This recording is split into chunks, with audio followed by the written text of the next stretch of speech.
This is Trust the Profits 10-Minute Rundown.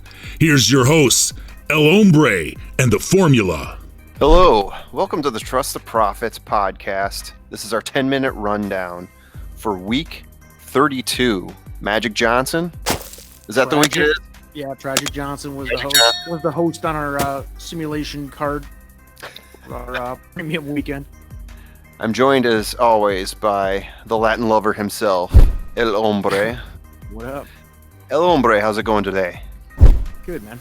Coming off the big Derby preps and the start of a tournament that we're going to cover on a separate show altogether, but fun weekend. Let's get started with the past weekend, right? So we'll start with our free slate because it's worth talking about. We were at Gulfstream on Wednesday this past week. I believe it was the 27th. Wow, that took me a little too long to come up with that one. I didn't have it in front of me. 10 races. We hit 6 exactas, which was strong. None of them paid huge. I think the top one was just about touching $20, but they were all above cost, which was big. Probably one of our best free slates that we put out in a while. One of the better Wednesday slates to bet on. What do you think of that one, El Hombre? Yeah, we definitely hammered that card completely. Yes. We were positive ROI on wins, exactas, and exotics across the board. It was awesome. I think a lot of people got involved with that too, because I got a lot of instant messages and emails about how well everybody did on that day. So that was cool, because the previous couple freebies did not go well. So we try to put the freebies out there to give people that maybe on the fence about trying the premium stuff. And so that was good to see a freebie go out and have some of our people on the fence jump on board after that one. Good to see that the taste was worth it. It wasn't one of those horrible parks races that we've had to put out and sometimes in the past, or a Delta Downs. Yeah, it's nice to have several good tracks going right now too. So absolutely. So Thursday we then went to Aqueduct. We had 8 races, and I believe 4 of them we had wins on, 3 exactas. Overall, a really good slate as well, right? Yeah, I got us with 4 winners out of 8, somewhat chalky. We did come out with a plus 24 ROI on wins. Exactas were about even because they were chalky, like I said. I mean, it was a pretty good overall slate, like you said. A little bit too much chalk for to have any big scores, but it was good overall. I gave us a B- for the kids. If you played along with that, you probably came out slightly ahead, maybe even. But yeah, we've definitely seen better and worse. So LeBron was in Aqueduct. Yeah. What's that? LeBron was in town that week. Yeah. And the thing is about Aqueduct is I think we've gotten a pretty good handle on Aqueduct. The last 2 or 3 cards in a row have been much better than we really struggled there last year. So turned a bit of a corner there, indeed. So on Friday we went to Oaklawn. 9 races. We had 3 wins. Probably our best one of the day was Beaver Hat. Best call, $12.60 payout. Overall, not a great slate, though. We struggled in other areas. What kind of grade do you give us there, El Hombre? I came up with a C- for Oaklawn. Definitely not our best day. We had 3 of 9 winners. Like you said, $12.60 being the best one, about a 5-1, which was a good win. But we didn't have enough support for that. And 3 out of 9 again is about quota for our winning percentage that we expect, but couldn't get over the top to achieve a positive ROI. Subpar outing overall in Oaklawn. Yeah. Exactas were sub-zero. We lost a little on exactas, and no major excitement on exotics either. So yeah, I noticed that. Not the best day. C- at Oaklawn, but we were everybody I think on Earth was looking forward to Saturday for the 2 big derbies. Saturday, yes. Let's get on with Saturday. What we do with Saturday? We'll start with Gulfstream. So we had 12 races at Gulfstream. We only hit 3 exactas, but 2 of them were $30 plus exactas. I think one of them was plus 10.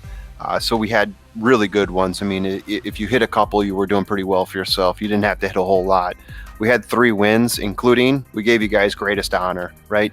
So the Holy Bull winner, we gave you that one. We overlooked Prime Factor. Had a little better than expected price too. To be honest, I didn't know if 3-1 was achievable or not, but yeah, once I saw Prime Factor going down 3 over 5, I thought, man, this is really going to pay out well for us, or we don't know what we're talking about at all, and Prime Factor is going to make us look when crazy. You see somebody getting that much money, you start doubting your pick. But absolutely, I stuck with it too. I stuck with it as well. in our pool. I was with greatest honor, and it paid out well. Yeah. Overall, a difficult day, but we pulled out a good slate, I think. There was a lot of ups and downs, but I think just based on the way the payouts were, if you got a couple of ups, that made up for a lot of downs. Yeah, I gave us a C+ on this card. It's basically like you said, it was a pretty average day. Yeah, a break-even day, a little more maybe. Yeah, if you stuck with betting every race, which we don't usually recommend doing that anyway, but if you did, you probably came out somewhere around even on this card as well.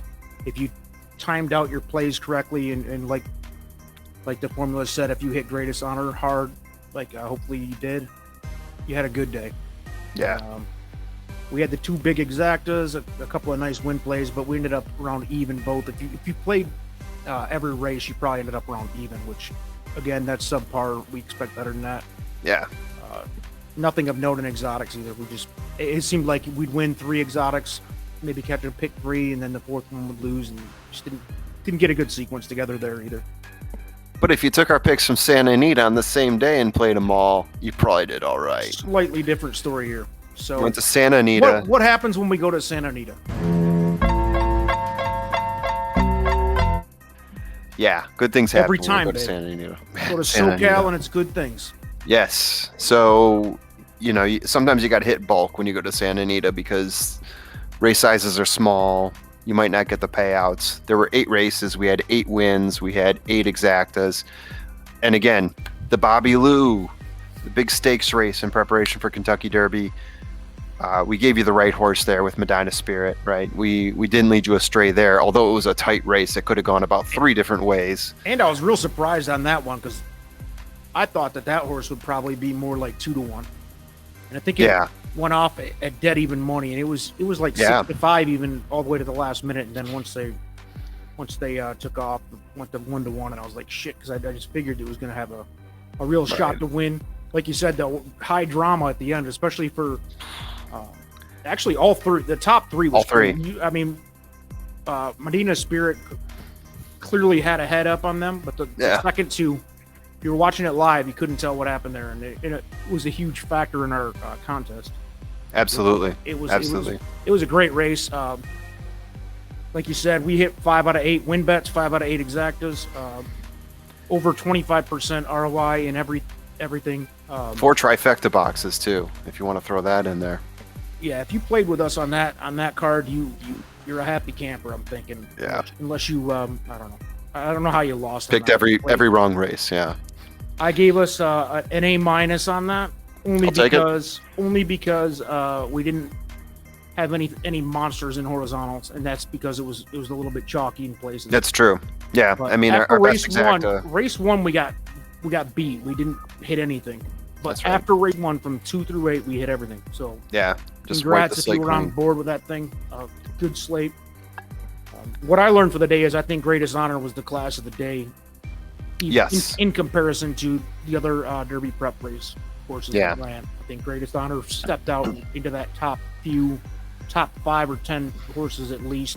Maybe you do what you want with it, but he was dominant, and I didn't see any other dominant horses on that day. I mean. Not in the 2 races, but there were a couple. Drain the Clock looked really good. Like Drain the Clock, if you want to throw that in there, right? It's early in the season. Who knows? Yeah. But you're going to start seeing these winners start facing off against each other next week. So that's a couple weeks from now. So it's going to be fun to watch. I'm curious as to where Greatest Honor is going to throw down in the top 25 this week. We'll find out probably tomorrow. But what else you got? You got any plans for this coming week? Oh, of course we do. What's the schedule? Yeah, we got a fully loaded schedule. I'm not sure how I'm going to do this, but I'll figure out a way. So with Wednesday, we're going to Fairgrounds. Haven't been there in about a week, so I can't wait to get back to the Fairgrounds. Thursday, I'm thinking it's Gulfstream. Gulfstream's looking pretty good.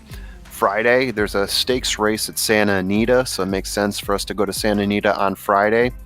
And Saturday, we are double dipping again, so we can hit Withers and Davis, Aqueduct, and Tampa Bay. Sunday, San Vicente. This is the biggest one, right? Concert Tour, Freedom Fighter, Petruccio.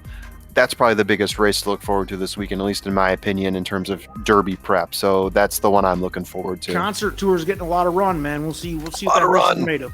So yeah, looking forward to this weekend. That's all I got.